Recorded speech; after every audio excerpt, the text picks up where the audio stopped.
Magandang araw mga kaibigan. I-shoutout ko muna ang aking mga kaibigang researchers, si Eudora at saka si Chris Torres.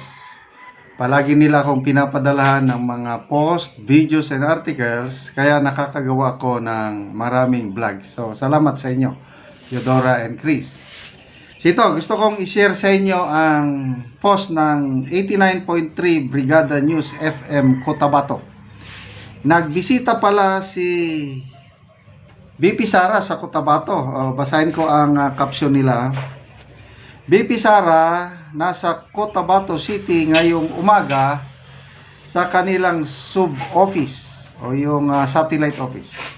Dinumog ito ng kanyang mga taga-suporta na gustong makipag-selfie. Ito, panoorin natin na. Yan.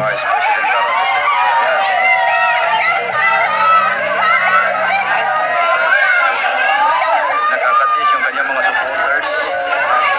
Maraming salamat sa pag-welcome at pagtanggap ninyo sa amin dito sa Cotabato City. At maraming salamat sa patuloy ninyo na suporta at pagtitiwala sa amin, Makakaasa po kayo, Vice President. at sa aming opisina, ang Office of the Vice President. Nandito kami kasi lumipat kami ng opisina dahil nawalan kami ng budget. Kaya kailangan namin maghanap ng mas mura na arkila para sa aming opisina. Pero nandito pa rin kami para sa inyong lahat. Kumusta si Tatay Digong, Vice? Kumusta si Tatay Digong?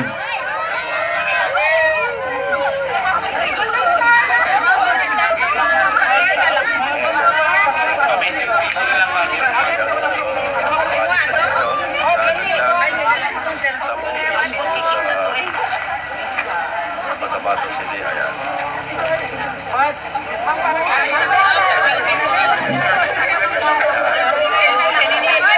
Daming gusto mag-selfie kay Vice President. Selfie nyo na lang po. Grabe, oh. Taga-selfie.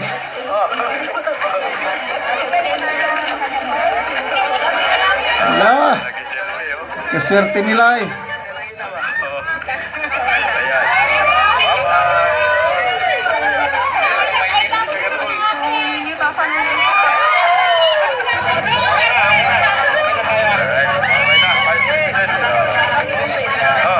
Nakita mo na si Vice President personal. Nakita mo na si Vice President. Ano masabi mo? Maganda. Ay. Ma'am, nakita mo na si Vice. Ang ganda niya. Ayun. Siyempre. Ayan. Ito, kita mo na na personal. Okay. Pagka-swerte ng mga tawana. Ako, minsan hindi ko pa nakita ng personal si BP Sara at saka ni PRRD. Yun po ang aking desire o dream, makapagpa-picture ko sa kanila, either any of them. Sana makabalik kaagad si Tatay Digong at talagang sasadyain kong puntan siya kasi tagal niya na, hindi ko pa nakikita ng personal eh. Standi lang ang nakita ko. Okay, i-compare natin. Noong, kailan ba yun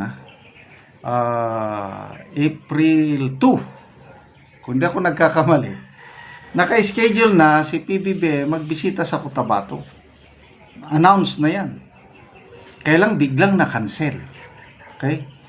Hindi sinabi ng Malacanang bakit kinancel. Kailang, ito, Brigada News FM na naman nagbalita nung una na may mall doon, KCC Mall, I think second largest mall sa Mindanao daw ito, nabalitaan ng mga residente ng Cotabato na pupunta si BBM doon. Nako, ang mga tao dagsa ang pagpunta doon sa mall. Hindi para saksihan ang ang opening ng mall, kundi sisigawan si BBM ng Duterte, Duterte. Mayroon pa daw naghanda ng mga kamatis at ano ba yung isa, itlog para paulanan. Kailan ito? Mga balibalita lang ito. Makita nyo yung diferensya sa treatment. Halos wala kang ganitong makitang treatment ng mga tao kay BBM. Dumarating siya sa mga okasyon, kung may papalakpak, normal lang na palakpak. Hindi yung naghihiyawan na palakpak. Hindi yung para kang nakakita ng ako, nung makakita ko ng mga artista nung bata pa kami, halagang grabing hiyawan. Kakita ng artista. So, ganito rin ito. Kung may mga political figures na gustong gusto kong makita, ayan, kagaya si BP o kaya si PRRD, makikita mo yung galak ng tao na parang nanalo sa sweepstakes, nanalo sa loto, tapos selfie. Sa ating presidente, wala siyang ganyan. Parang barangay captain lang siya kung dumating. Lately, Cagayan de Oro, nagbisita siya sa Pilaes Sports Complex. May activity doon. In-announce na ng MC, may pumalakpak kakaunti. Malayo ang aura o malayo ang karisma ni PBBM kumpara kay BP Sara. So, yun po ang pagkaswerte itong mga tao ito. Okay, sandali ha. Ay magbasa ako ng mga comments. Ay, nasaan na? Basa tayo ng mga comments.